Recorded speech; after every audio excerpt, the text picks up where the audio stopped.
النهارده في هذه الفقره معانا النائب مصطفى بكري عضو مجلس الشعب. اهلا بيك يا فندم. اهلا وسهلا. المهندس عز الدين الهواري عضو الجمعيه الوطنيه للتغيير. اهلا بيك. اهلا وسهلا. قبل ما نبتدي يا فندم، حضرتك سمعت المكالمه اللي كانت بيني وبين الاستاذ عبد اللطيف المناوي، ويمكن الكتاب كله اتاخد منه حادثه موجوده في كل المواقع، ان الرئيس عندما اتصل بالمشير وقال له انا ماشي، فالمشير ابدى امتعاضه او قال له تمشي ليه؟ ما انت بتستنى جايز يبقى في حل تاني. حضرتك اللي كتبت يوميات الثوره كان عندك مكالمه، يعني روايه اخرى لهذه المكالمه. يعني هو طبعا بعد ما الرئيس السابق طلع يوم الخميس والقى البيان بتاعه اللي بمقتضاه تم نقل الاختصاصات الى السيد عمر سليمان، اجتمع المجلس الاعلى للقوات المسلحه من 12:30 مساء بعد صباح، يعني بعد مساء يوم الخميس، وظل الاجتماع حتى 3:30 صباحا. كان بيتم تدارس كل السيناريوهات. في اليوم التالي تم الاجتماع الساعه 11 صباحا. بالليل طبعا كان في اتفاق على انه الرئيس السابق يغادر القاهره الى شرم الشيخ، واتقال له كده بالنص انه طالما انت نقلت هذه الاختصاصات يبقى خلاص، عشان حتى لا يقول الناس انك انت بتحكم من خلف ستار، فلازم تروح شرم الشيخ. تاني يوم الساعه 11 اجتمع المجلس الاعلى للقوات المسلحه، وظل الاجتماع الى ما قرب الظهر.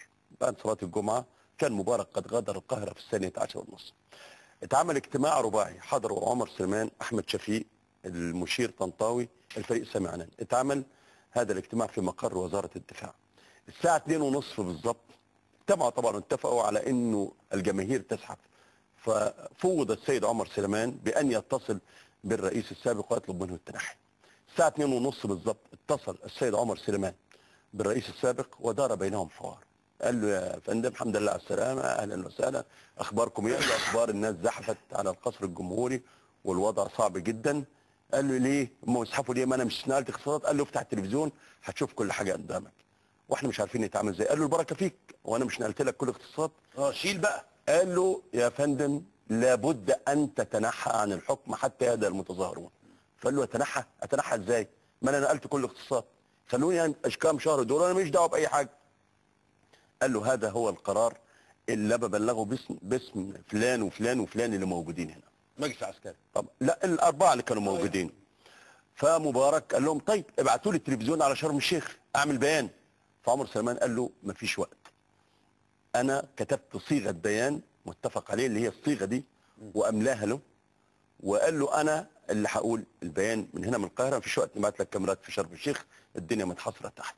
فمبارك قال له انا ليا شرط واحد بس، ان جمال وسوزان يجوا قبل اذاعه البيان.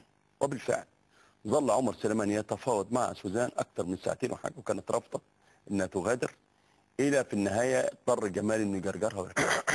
طلعوا 5 و10. نعم، طلعوا 5 و10 بعد عصر يوم الجمعه.